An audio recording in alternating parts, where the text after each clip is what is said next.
Salam pemirsa channel Ayat Tersirat. Pada segmen baru ini, kami akan menampilkan simulasi tanya jawab dengan Ibu Ririn Atika. Segmen ini bertujuan memberikan informasi yang sifatnya informal dan diharapkan lebih mudah dipahami. Pertanyaan-pertanyaan yang ditampilkan dalam seri ini berasal dari berbagai sumber dan telah diolah dengan tujuan menggali jawaban dengan lebih menyeluruh. Marilah kita mulai sesi tanya jawabnya. Salam Ibu Ririn Atika. Salam. Enaknya saya panggil Ibu, Bunda, atau Mama nih? Terserah. Oke, saya panggil Ibu aja ya. Iya. Bu Ririn Atika, pertanyaan yang paling dasar dulu nih. Dari mana sih sumber ilmu kebenaran ini? Semua informasi mengenai ilmu kebenaran, baik yang dipresentasikan dalam video di YouTube maupun yang tertulis di buku ataupun website, berasal dari percakapan dengan kelima Nur Muhammad yang saya catat atau ingat. Percakapan-percakapan dan penjelasan-penjelasan tersebut merupakan bagian dari pendidikan yang saya ikuti selama puluhan tahun dan terus berlanjut hingga detik ini. Setiap kali membaca berita di internet, menonton gosip di TV, ataupun mengobrol dengan orang lain, saya sesekali juga akan dikirimkan pesan oleh salah satu dari kelima Nur Muhammad ini. Pesan yang relevan dengan informasi tersebut. Misalnya, apa ayat-ayat tersirat yang terkandung dalam kejadian bencana tertentu? Mengapa Allah memberikan sandiwara yang sangat aneh dalam dunia perpolitikan masa kini?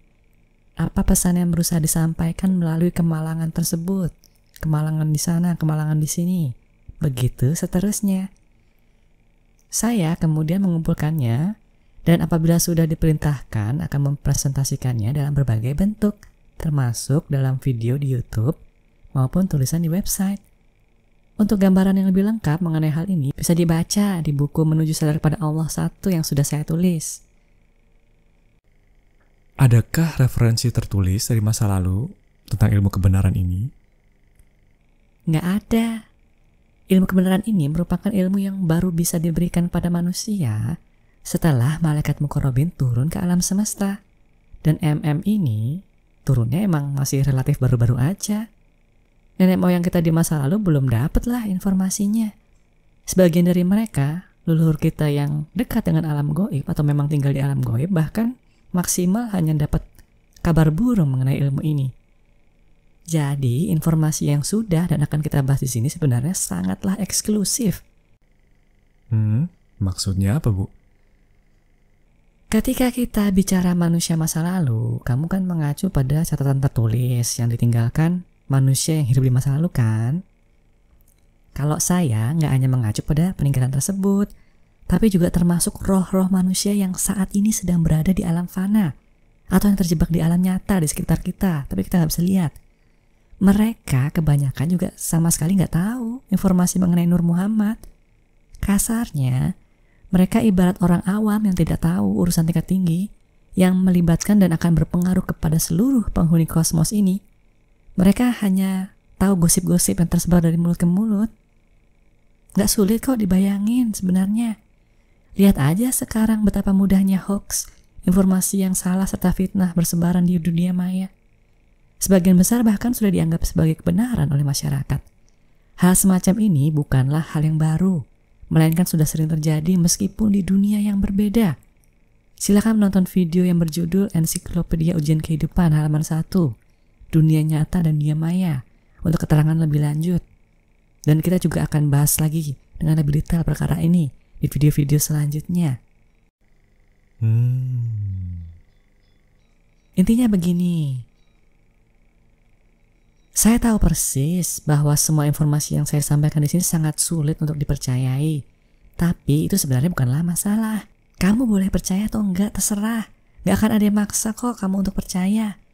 Kita semua akan dibimbing oleh malaikat muqarrabin yang berada di dalam diri kita masing-masing. Sebagian dari kita akan diberikan bukti-bukti depan mata dan perlahan-lahan akan bisa memahami, bisa ngelihat sendiri betapa realnya ilmu ini. Sementara sisanya sih mau diapain juga gak akan pernah paham, gak bakal percaya, bahkan sampai akhir riwayatnya. Ini udah ditekankan ke saya dari dulu. Makanya, sekarang pilihannya ada di tangan masing-masing pemirsa.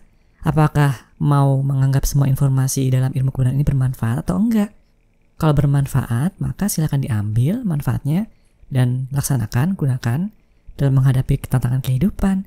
Jika tidak, ya silahkan lanjutkan aja kehidupan Anda. Lupakan aja semua informasi di sini. Beres. Dan kalaupun Anda mau percaya, tetap aja nggak akan ada pemaksaan untuk melakukan komitmen tertentu. Saya nggak akan mendapatkan keuntungan apa-apa dari percaya atau tidaknya kamu, semua pemirsa di sini. Tapi bukannya Ibu Ririn menjual buku-bukunya? Oh, maksud kamu, saya lagi jualan di sini. Saya akan diuntungkan jika orang kemudian percaya dan membeli buku-buku saya. Oke, ini pengamatan yang wajar. Dan ini jawaban saya. Alasan mengapa saya menuliskan buku-buku tersebut, termasuk melakukan berbagai usaha untuk menyampaikan semua informasi di sini, adalah perintah dari bos kelima Nur Muhammad. Mereka memiliki tujuan-tujuan lain yang saya sendiri nggak tahu dan seringkali juga nggak peduli. Saya hanya menjalankan perintah aja, titik. Buku dan video, termasuk website Ayat Tersirat, merupakan sebuah komitmen saya secara pribadi dengan mereka. Ini hanyalah salah satu bagian dari kehidupan yang menurut saya pantas saya lakukan. Berbagai macam media penyampaian tersebut merupakan bagian dari pendidikan saya dengan Nur Muhammad. Saya ini sesungguhnya tidak memiliki pendidikan formal yang tinggi. Hampir semua keilmuan yang saya miliki dan gunakan sehari-hari berasal dari bimbingan mereka, Nur Muhammad, atau belajar sendiri. Singkatnya, buku-buku tersebut adalah bagian dari latihan saya untuk menulis, belajar menjadi penulis. Semua usaha yang saya lakukan hingga bisa menerbitkan buku dan berusaha menjualnya juga sama, bagian dari pendidikan saya dengan mereka. Terus sekarang Anda menyindir bahwa seolah saya salah dalam melakukan hal ini, karena saya ingin membagi ilmu tersebut kepada siapapun yang mau dengan cara yang seefisien mungkin. Boleh aja sih berpikir seperti itu. Jika kamu berpikiran seperti itu, yang perlu kamu lakukan hanyalah cuek aja dan lanjutkan kehidupan Anda. Lanjutkan kehidupan kamu, move on. Gak usah beli bukunya, gak usah nonton videonya. Yang lucu, beberapa orang yang sudah mengetahui ilmu kebenaran ini, mereka yang percaya atau udah pernah dengar lewat sumber yang lain, meskipun belum akurat ya, seringkali ingin mendapatkan bukunya secara gratis atau ingin agar saya bagi-bagi kepada mereka semua secara gratis, secara cuma-cuma. Oh, begitu. Lalu mengapa Ibu Ririn nggak ngelakuin itu bagi-bagi? Saya nggak boleh bagi-bagi gratis seperti itu. Ini masalah prinsip. Jika saya membagikan bukunya secara gratis, seolah ilmu kebenaran butuh masyarakat untuk percaya atau yakin. Butuh pujian atau pengakuan dari sesama manusia. Padahal bukan seperti itu kenyataannya. Penjelasan mengenai prinsip ini udah dibahas dan akan dibahas di video-video yang lain. Ini perkara konsep kodrat dan irodat. Silakan disimak videonya kalau mau lebih paham. Intinya, kamu boleh aja meragukan ucapan saya, tetapi sungguh, sebenarnya ilmu kebenaran ini adalah sesuatu yang sangatlah berharga. Tujuan yang berusaha dicapai di sini sangatlah mulia. Manfaat yang bisa diambil manusia dengan melaksanakannya sangatlah luas. Melintasi ruang dan waktu, melewati siklus kehidupan dan kematian. Jika Anda tidak mau atau tidak mampu menyadari kenyataan ini, sehingga enggan mengorbankan sedikit waktu dan uang, ya terserah, bukan tanggung jawab saya. Saya tidak memiliki kewajiban ataupun tugas untuk membuat orang lain percaya dan yakin. Apalagi saya juga sadar bahwa yang bisa membukakan hati manusia memang hanyalah Allah, Zat yang Maha Segala. Selain itu, saya juga sudah paham banget bahwa mereka yang merasa berhak mendapatkan bukunya secara gratis atau ingin paham ilmunya tanpa perlu berkorban waktu dan tenaga adalah karena mereka memiliki kesalahpahaman mengenai hakikat harta dan uang. Apa maksudnya, Bu? Penjelasannya cukup panjang. Silakan nonton video Ensiklopedia Ujian Kehidupan halaman 5 tuh. Rasa aku terhadap harta benda jika ingin paham. Selain itu, poin ini juga sudah dan akan kita bahas di video-video yang lain tersebar. Nanti akan diatur dengan lebih efisien. Intinya adalah perkara 3 prinsip keadilan di hadapan Allah. Oke. Tapi tolonglah, Bu, jelaskan aja sedikit di sini. Jadi gini, sebagian besar orang menganggap pertanggungjawaban harta itu berhenti setelah ia berhasil mendapatkannya dengan cara tanda kutip halal. Setelah manusia berhasil mendapatkan harta dengan memeras keringat, kalau dia nggak pernah ngelanggar larangan dalam mendapatkannya, sesuai dengan keyakinan masing-masing, misalnya dengan membayar zakat atau sedekah dan semacamnya, mereka langsung merasa urusan dengan Allah itu udah beres, udah selesai. Padahal urusan berkenaan dengan harta dengan Allah itu tidak sekedar bagaimana cara mendapatkannya, tetapi juga bagaimana kemudian mengelolanya, bagaimana kemudian menggunakannya, menghabiskannya. Singkatnya begini, saya punya ilmu yang sangat berharga, kemudian saya berusaha menyampaikannya melalui berbagai macam media yang kemudian saya jual. Nah, kemudian ada orang beranggapan seharusnya ilmu yang berharga tersebut harus diberikan gratis, seolah saya yang butuh. Lah, disinilah letak kesalahannya. Gimana, Bu? Mereka yang berpikiran seperti itu, sadar atau enggak, beranggapan bahwa hanya cara atau metode dalam mencari penghidupan yang dinilai Allah.